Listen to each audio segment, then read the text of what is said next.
Ingat, kebijakan bermasalah jauh lebih berbahaya daripada koruptor dan penjahat sekalipun. Oke, jadi Contoh tadi pupuk. ya, Bayangkan karena kebijakannya ini berbelit-belit yang rugi petani. Tahu ruginya petani? 1 minggu terlambat itu kerugiannya 1 ton oke. produksinya per hektar. Kita pernah kalkulasi seluruh Indonesia 1 kali musim tanam, kalau pupuk selalu terlambat itu 40 triliun kerugian petani. Signifikan tentunya ya Luar kerugian biasa, yang signifikan. dirasakan. Stand by. On the record. Halo Sobat Antara, selamat datang kembali di podcast Antara on the record bersama saya Suwanti. Ada informasi terupdate begitu ya dari sektor pertanian di tanah air, yaitu 4 juta ton cadangan beras pemerintah alias CBP gitu. Dan angka ini disebut sebagai satu tonggak sejarah baru untuk ketahanan pangan di Indonesia. Dan kalau bicara soal sektor pertanian, pastinya kita akan terlibat dengan aspek-aspek seperti swasembada pangan, kemudian impor beras dan juga ekspornya termasuk, dan pemberantasan mafia pangan gitu ya. Kita akan ngobrolin semua aspek ini bersama dengan Menteri Pertanian Bapak Andi Amran Sulaiman. Pak Amran, bagaimana kabarnya? Baik, alhamdulillah sehat. Dan terima kasih banyak ini Pak sudah berkenan untuk kita ngobrol di podcast Antara. Dan ini adalah kebetulan menjadi podcast yang kedua Pak. Kalau tahun lalu kita bicara soal upaya meningkatkan produksi pangan begitu ya. Kayaknya tahun ini dan terrealisasinya gitu ya. Alhamdulillah. Di tahun ini kita menikmati buah begitu atau hasil yang baik dari upaya tersebut gitu ya Pak. Tapi dengan janji saya tahun lalu kan 4 tahun. 4 tahun sekarang ini bisa 1 lebih tahun, cepat. baru Betul. 8 bulan. Jadi iya. Doanya media Antara ini bagus. Oke, dan masyarakat Indonesia pastinya. Masyarakat Indonesia. Oke, ini 4 juta ton ya Pak pencapaian berdasarkan data di Mei 2025 begitu. Ini mungkin Sobat Antara juga penasaran sebetulnya strategi yang diterapkan sepanjang perjalanannya begitu sampai akhirnya mencapai 4 juta ton. Pencapaian ini seperti apa sih Pak? Jadi gini, yang pertama adalah ini gagasan besar Bapak Presiden Republik Indonesia. Ya. Komitmen untuk membangun sektor pertanian, khususnya pangan karena ini vital. Pangan bermasalah, negara bermasalah. Ya. Itu disampaikan Presiden pertama tanggal 27 April 1952 pada saat peletakan batu pertama Bogor, IPB. Dikatakan mati hidupnya suatu bangsa itu ditentukan oleh pangan. Kalau pangan bermasalah, negara bermasalah. Sehingga Bapak Presiden sekarang luar biasa berpihak pada sektor pertanian. Karena masalah pangan vital. Dan kita tahu masalah pangan bukan Indonesia, tapi dunia sekarang saat ini. Ada saudara kita 725 juta kekurangan gizi dan bermasalah dengan pangan. Ada 54 negara di dunia. Negara tetangga kita lihat Malaysia, impornya kalau tidak salah 60%, Filipina dan seterusnya. Kita juga 2 tahun terakhir kita impor 7 juta ton, nilainya 80, 90, 100 triliun. Alhamdulillah kemungkinan ini tahun kemungkinan besar. Mudah-mudahan tidak ada gangguan, ada perubahan iklim yang tiba-tiba mendadak. Insya Allah kita aman. Stok kita tertinggi selama 57 tahun. Itu sejak 69 sampai hari ini, seumur saya, tertinggi selama 57 tahun. Yang terpenting ada lagi yang bertanya, itu ada stok di akhir tahun, itu 1,7 juta. Iya benar. Tapi terkadang 2 juta stok di akhir tahun, 1,7 kalau tidak salah ke atas itu 15 kali, 15 tahun. Tetapi tidak pernah mencapai 3 juta ton, 3,2 juta ton. Sekarang stok 1,7 di akhir tahun. Alhamdulillah 5 bulan kita bisa menyerap beras dalam negeri petani kita itu 2,4 juta sampai hari ini. Dan dulunya 1 juta 5 tahun. 1 juta 1 tahun selama 5 tahun terakhir. Maksimal 1 juta ton. Ini baru 5 bulan sudah menyerap 2,4 juta ton, 2 kali lipat. Ya, dan artinya ini kan menjawab begitu ya, kalau Bapak tadi menyebut ada pertanyaan bahwa angka segitu memang dicapai dari stok tahun lalu, katanya begitu ya, demikian.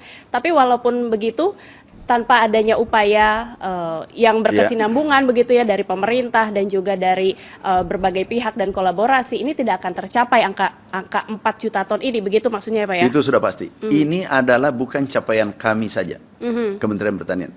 Ini atas gagasan Bapak Presiden, instruksi Bapak Presiden, kita kolaborasi semua pihak. TNI, Polri, Kejaksaan, Bulog, BUMN, perdagangan, Menko Pangan, Perindustrian, Menko Ekonomi, semua pihak. Bupati, Gubernur, Bupati, PPL, Babinsa, semua pihak yang terkait. Ini adalah hasil karya anak bangsa, bukan hasil karya Kementerian Pertanian saja, apalagi Menteri Pertanian. Kami hanya bagian kecil dari capaian ini. Dan pasti itu hal yang sangat kita setujui bersama ya Pak ya. Dan kalau kita bicara ini soal adanya peningkatan produktivitas dari pertanian, ini petaninya juga kan mendapatkan satu ada nilai tukar petani begitu atau NTP yang juga ikut naik nih. Emang ini sejalan atau ini adalah sesuatu yang diupayakan dari aspek lain sih sebetulnya? Jadi pembenahan ini kita mulai dari hulu ke hilir. Perintah Bapak Presiden, gagasan besar, kemudian kita menerjemahkan, kita memperbaiki regulasi yang ada. Ada 4 impres yang berhubungan langsung petani, itu yang terbit. pro terhadap petani gitu pro ya Pak? terhadap petani. Satu, pupuk. Pupuk saja dulu. Ini pupuk dulu harus 12 menteri mengetahui. Baru bisa disalurkan. Kemudian 38 gubernur. Kemudian 500 bupati dan wali kota. 145 regulasi yang mengikat.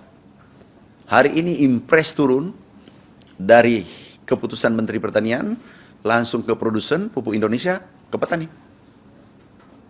Ini mengangkat produksi, berkontribusi meningkatkan produksi. Yang kedua, irigasi. Irigasi ini menarik, impres irigasi. Dulu itu primer tanggung jawab pusat, sekunder dan tersier tanggung jawab kabupaten dan provinsi. Lah, kalau kabupaten tidak punya uang, sekunder diselesaikan provinsi, primer diselesaikan pusat, tidak berfungsi kan? Sebaliknya, kabupaten punya dana, kemudian provinsi tidak punya, pusat punya, tidak berfungsi kan? Irigasi itu. Akhirnya persoalan tidak bisa selesai. Tetapi dengan kita, Bapak Presiden mengeluarkan impres, tersier, primer, sekunder bisa dikerjakan bupati, gubernur, dan pusat. Sederhana. Ini sudah 2 regulasi yang membantu petani, dan itu ada 2 juta hektar kita akan selesaikan. Berikutnya, kita refocusing anggaran, efisiensi. Efisiensi produktif. Contoh, kami refocusing anggaran 1,7 triliun. Biaya perbaikan gedung, biaya seremoni, biaya gunting pita, biaya rapat, biaya cipika-cipiki. Ini hilangkan. Seremonial dihilangkan gitu ya? Dihilangkan. Berikan kepada petani, belikan pupuk, belikan peralatan alsintan dan benih, bibit unggul. Ini semua meningkatkan produksi. Berikutnya, penindakan mafia pupuk yang merugikan petani. Itu ada 27. Tersangka sekarang sudah dengan minyak, minyak dan seterusnya. Itu sudah 20. Internal, direktur kami sudah tanda tangan, kami sudah pecat. Direktur kami pecat, tersangka, berkarir sudah puluhan tahun. Ada yang mengatakan tega. Tapi lebih baik kita bina 5 orang ini di penjara daripada mengorbankan 280 juta orang yang butuh pangan, kemudian petani 160 juta, petani padi ada 100 juta yang kita jaga. Jadi kita tinggal pilih orang hanya 20 orang, 30 orang yang mengorbankan rakyat Indonesia, atau pilih yang 200 juta. Nah, penegakan hukum itu jelas perintah Bapak Presiden, berantas korupsi. Siapa? Berantas mafia. Siapa? Kami sudah 8 bulan yang kami kirim ke penegak hukum 52 perusahaan, tersangka sudah 20. Ini ada tadi Satgas Pangan memberikan laporan. Nah kemudian apa kita lakukan? Ada El Nino, menghadapi El Nino segala macam. Ini kondisi ketidakpastian tinggi. Kita pompanisasi, kita benih unggul yang bisa tahan kekeringan. Kemudian opla, yang dikatakan opla adalah tanam 1 kali jadi 2 kali, 3 kali. Cetak sawah. Dan seterusnya. Jadi ini harus sistematis, mulai dari kebijakan. Ingat, kebijakan bermasalah jauh lebih berbahaya daripada koruptor dan penjahat sekalipun. Contoh tadi pupuk. Bayangkan karena kebijakannya, ini berbelit-belit, yang rugi petani. Tahu ruginya petani? 1 minggu terlambat, itu kerugiannya 1 ton. Produksinya per hektar. Kita pernah kalkulasi seluruh Indonesia 1 kali musim tanam, kalau pupuk selalu terlambat, itu 40 triliun kerugian petani. Signifikan tentunya ya, luar kerugian biasa yang dirasakan oleh petani. Menariknya adalah Pak Amran ini, Pak Mentan selalu bicara mengenai berantas mafia pangan. Iya. Tentu itu juga menjadi hal yang didorong begitu ya oleh masyarakat supaya beras atau petani bisa mengalami satu peningkatan kehidupan, kemakmuran begitu ya, dan juga beras yang diterima oleh konsumen, oleh masyarakatnya sendiri itu dengan harga yang wajar dan stabil. Pastinya demikian gitu Pak. Tapi kalau kita melihat belakangan ini di media dilaporkan bahwa ada peningkatan dari cadangan berasnya begitu 4 juta ton, tapi harga yang sampai atau diterima di konsumen ini terdapat peningkatan gitu Pak. Sebetulnya ada apa sih yang terjadi? Ini menarik. Ini memang cerdas ini, ternyata analisanya dalam. Baru saja kami buka, begitu ada di media, liputan media mengatakan harga naik. Kami cek data BPS, karena Kementerian Pertanian tidak boleh mengeluarkan data, karena dianggap subjektif, tidak objektif. Kami cek. Yang dikeluarkan data kemarin diumumkan BPS, harga di tingkat pengeceran turun. Harga di penggilingan turun, petani.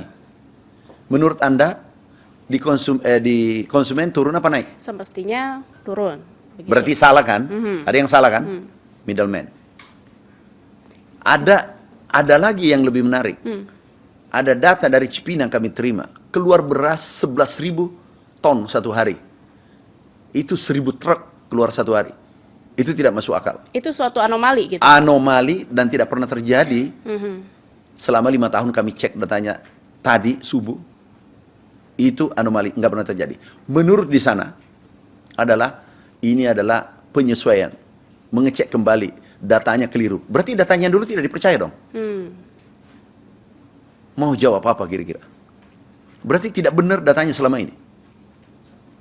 Kemudian dia mengatakan, penyesuaian. Kenapa penyesuaian pada saat mau pengumuman BPS? Kemudian dilempar ke publik. Apa maksudnya dilakukan itu?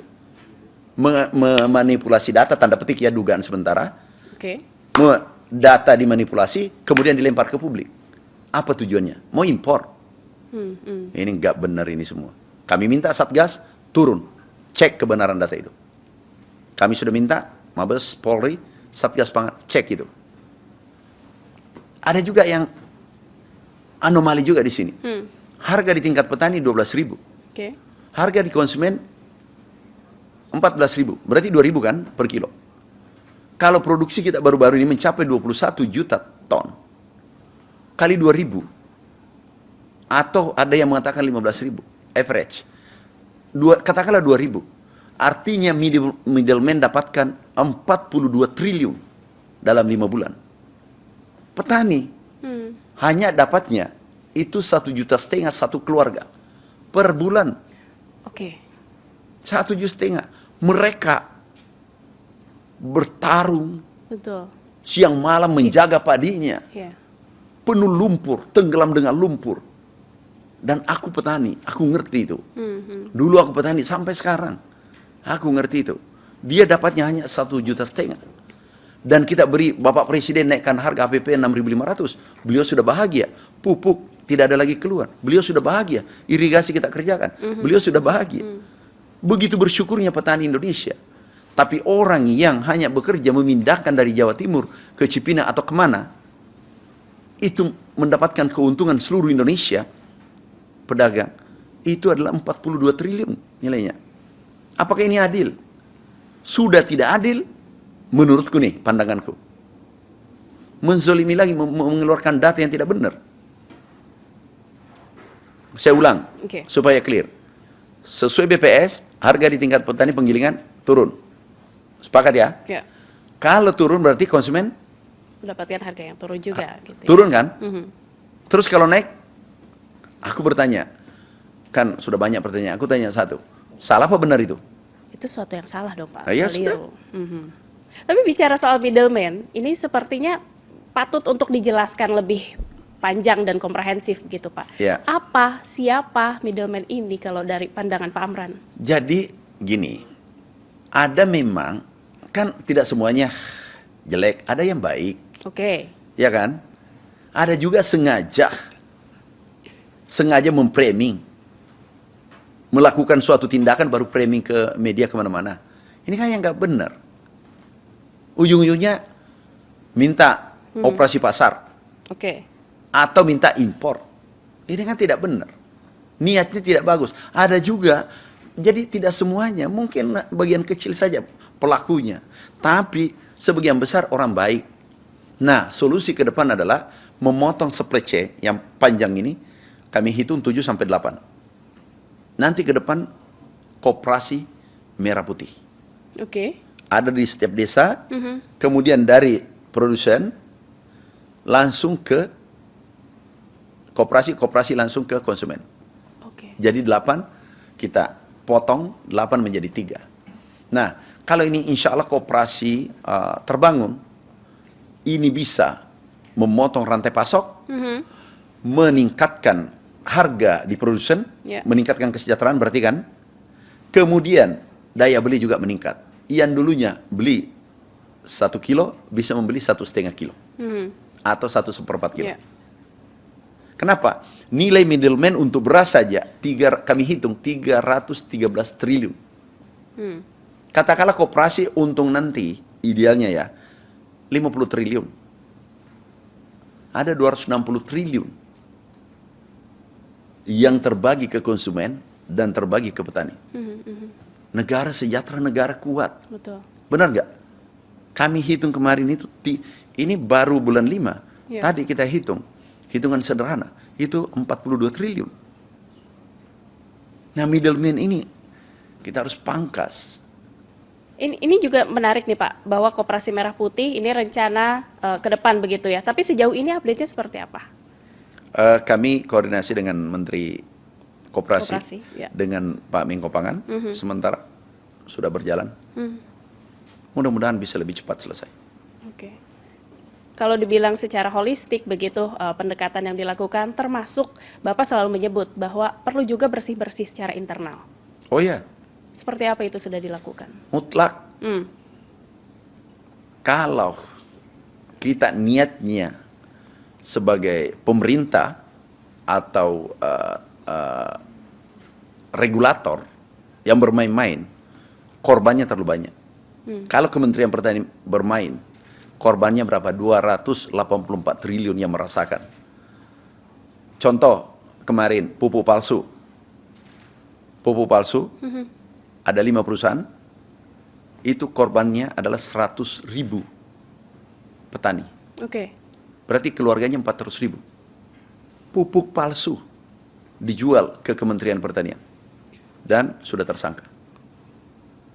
Ini praktek semacam ini harus dihentikan. Ini tidak beradab, ya. Tapi mungkin kadang orang bilang biadab. Enggak punya moral, enggak punya peri kemanusiaan. Bayangkan, hati-hati, bukan rugi karena nilai pupuknya. Tapi petani punya modal untuk 1 hektar katakanlah 19 juta atau 20 juta. Ini pinjam. Nah, biaya pengolahan, biaya benih, biaya macam-macam, pestisida, herbisida, tiba-tiba diberikan pupuk palsu. Uang harga pupuknya 1 juta atau 2 juta. 18 juta. Itu hangus seketika dengan ulah mafia ini. Ini enggak punya perasaan. Langsung kami kirim ke penegak hukum. Usut sampai akar-akarnya. Enggak boleh terjadi di Republik ini. You bayangkan kan dampaknya. 100 juta ini, 100 ribu. 100 ribu ini petani posisi sulit. Bukan orang kaya raya.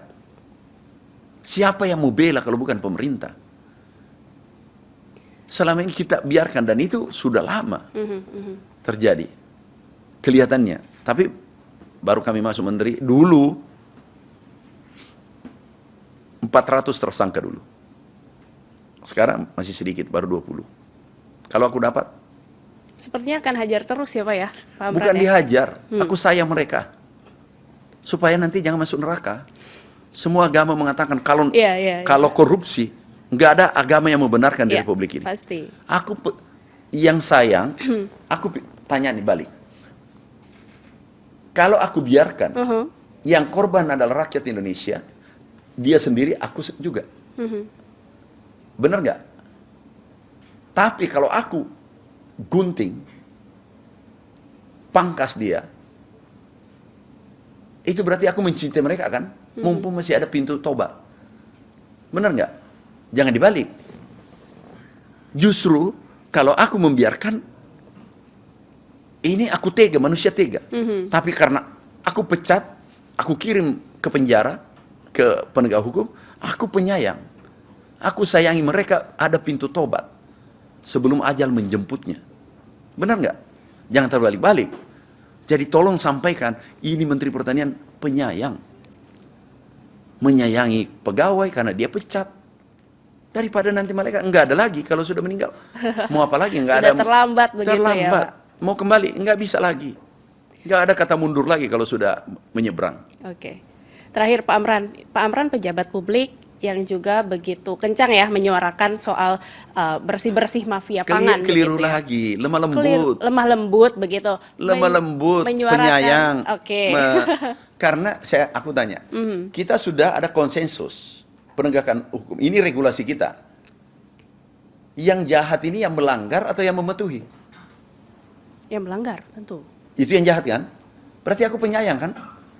Ayo semua Kementerian Pertanian pegawai ikut regulasi yang ada. Penyayang kan? Yang melanggar dihukum. Karena kalau tidak dihukum sama dengan beternak kejahatan. Aku pupuk kejahatan di Kementerian Pertanian. Aku pangkas, beresin supaya dia tidak melahirkan bayi-bayi baru, bayi kejahatan. Oke. Tapi dengan Bapak lemah lembut untuk memangkas begitu ya para pelaku. Ini sepertinya warningnya harus tepat ya untuk memangkas para pelaku atau mafia pangan tadi begitu ya. Untuk Pak Amrannya sendiri ini sebagai pejabat publik yang selalu muncul di publik, tantangan yang dihadapi secara personal seperti apa sih Pak sebetulnya? Ada nggak sih risiko-risiko besar itu yang dihadapi? Nikmati hidup ini sekali. Manusia itu adalah menjadi agen-agen perubahan, agen peradaban, dan kita lahir harus membuat legasi positif. Jangan kita lahir, apalagi kalau diberi amanah, ditakdirkan menjabat, gunakan sebaik-baiknya untuk beramal, gunakan sebaik-baiknya untuk umat, untuk bangsa, untuk merah putih itu yang kita cintai. Udah kita gunakan sebaik-baiknya. Oke.